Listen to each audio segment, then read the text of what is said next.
The rationalism of Descartes secured the mind away from the clockwork of the world by imprisoning it within a private inner realm. The empiricism of Locke provided us with the tools to project a representation of the external world upon the inner screen of the Cartesian mind. And once these moves were taken, Bishop Berkeley demonstrated how they reduce the entire concept of an external world to nonsense. But Locke doesn't leave us completely empty-handed. There is a dynamic, forceful causal glue that holds our representations of the world together. We can trust in the inductive scientific reasoning that tells us that events that have always followed one another in the past will continue to follow one another in the future. Even if we can't see past the screen of the theater, we can predict with good assurance what will happen next in the film. This section is about how a Scotsman named David Hume destroyed that certainty. And like Berkeley, Hume achieves this by simply using the tools that Locke hands him. All knowledge, Locke tells us, comes from experience. Hume agrees, but he applies this principle far more ruthlessly than Locke ever did. What Hume brings to the table is a fork. Hume's fork. The fork has 2 points. On the first point, we have what Hume calls relations of ideas. These are ideas that we can't deny without falling into a contradiction, like mathematical proofs or logical tautologies. On the second point, we have matters of fact. These are either immediate vivid impressions, forced upon us by experience, or they are ideas that are recalled as fainter copies of those direct impressions. Relations of ideas are certain, but they give us no new information about the world. Matters of fact give us new information about the world, but they lack deductive certainty. And relations of ideas and matters of fact exhaust all that we can meaningfully say about the world. Pick up any book, Hume tells us. Does it contain any abstract reasoning concerning quantity or number? No. Does it contain any experimental reasoning concerning matter of fact and existence? No. Commit it then to the flames, for it can contain nothing but sophistry and illusion. And with fork in hand, Hume carves the causal glue from Locke's universe. Consider 2 billiard balls. One ball strikes another, and the second ball moves. What direct impressions are provided by experience when this happens? You have an impression of the first ball approaching, an impression of contact, and an impression of the second ball moving. What you don't receive is any sort of impression of something called a causal power being transmitted from one ball to the other. So what is causation? Causation can't be a relation of ideas. It can be denied without contradiction. And the billiard ball example illustrates that it's not a matter of fact. We don't receive impressions of causation from experience. According to the internal logic of Locke's own empiricism, then, talk of causation does not actually refer to anything. Sure, we think that the first ball makes the second ball move, but search our impressions as carefully as we like, and all that we will ever observe is one event followed by another. We observe succession and regularity. When we say that one event caused another event, the word seems to simply describe a mental habit we've formed of assuming that events follow one another for a reason. But we have absolutely no justification for that assumption. David Lewis refers to the picture that emerges as the Humean Mosaic, a universe that is nothing but a vast mosaic of local matters of particular fact, just one little thing and another. Nature, as described by Locke, was a dynamic system, bound together by natural necessity. Objects were vital agents, straining against one another, exerting their causal powers in endless rivalry, driven by a hidden machinery of active potentiality. The universe was a living, vibrant, transformative becoming. In the Humean Mosaic, however, nature fragments into a disconnected succession of self-contained moments. There are no necessary connections. There is only the accidental regularity of constant conjunction. Unmoored events scatter like tiles across an inert and lifeless background, devoid of connection, meaning, or necessity. Hume's universe is a constellation of orphaned events, touching but never connecting. Hume's demolition of causation causes further damage by undermining our faith in induction, the intuition that events in the future will resemble events in the past. This is Hume's problem of induction, and once again Bertrand Russell provides a clear articulation of the situation. Our belief in science rests on an assumption that Russell calls the uniformity of nature, the belief that everything that happens is an instance of some general and exceptionless law. When we observe the sun rising each morning and infer that it will rise tomorrow, we're reading this assumption of law-like consistency into nature. But what justifies this assumption? Not logic. There's no logical contradiction involved in believing that the sun won't rise tomorrow. And not experience either. We can't see the future to confirm that the sun will rise, and we can't point to previous cases where the future resembled the past as evidence, because that sort of reasoning is circular. It uses induction to justify our belief in induction. We're left without any foundations that can ground our explanations of or predictions about the world.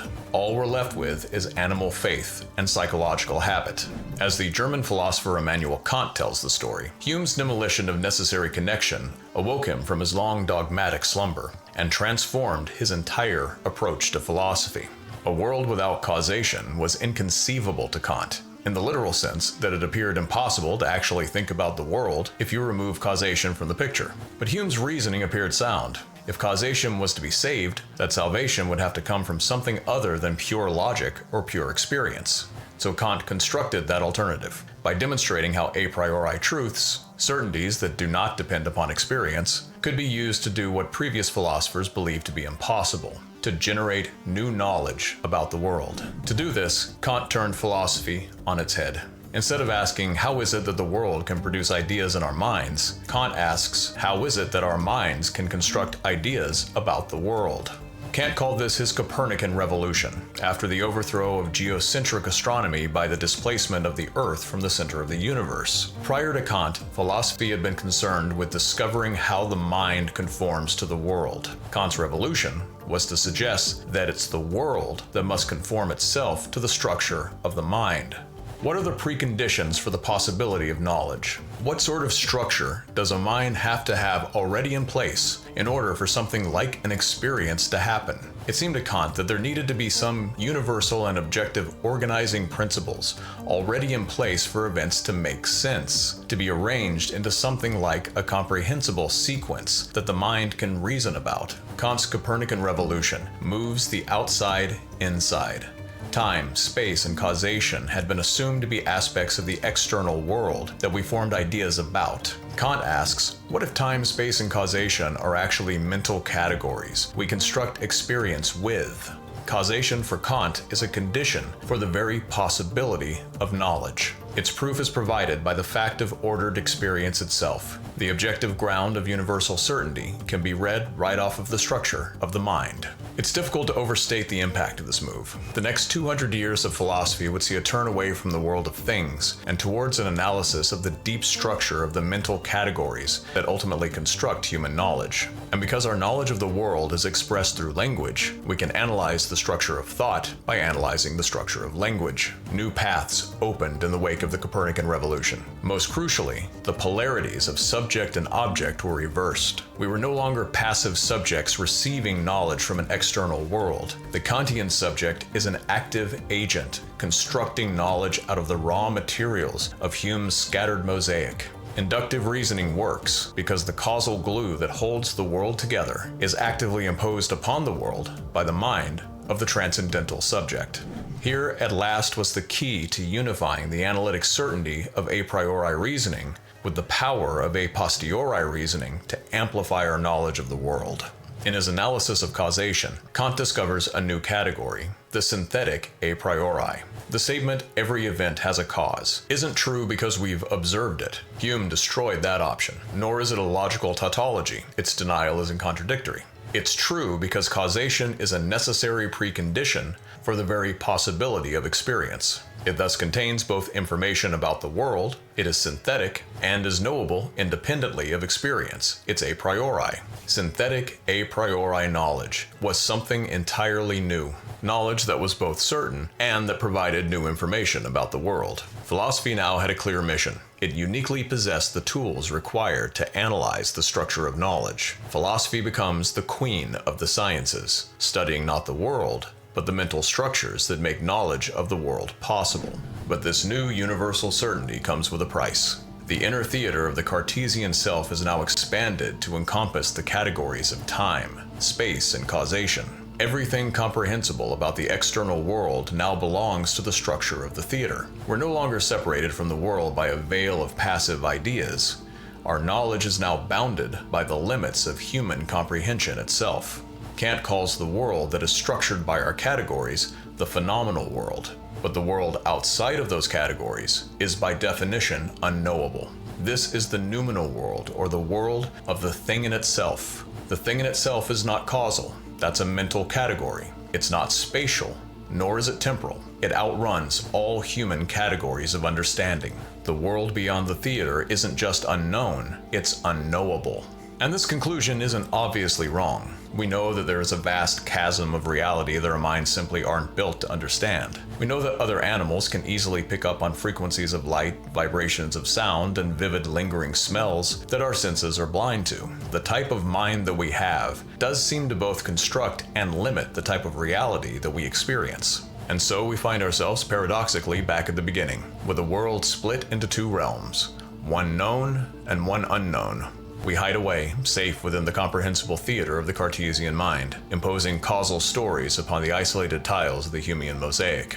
But does this actually provide us with the justification for our true beliefs that we started out looking for? Is there such a thing as a universal cognitive structure that is common to all rational beings? Or do different contexts, experiences, and social positions produce fundamentally different kinds of knowledge? We'll look at these questions in our next lecture. And I'll see you there.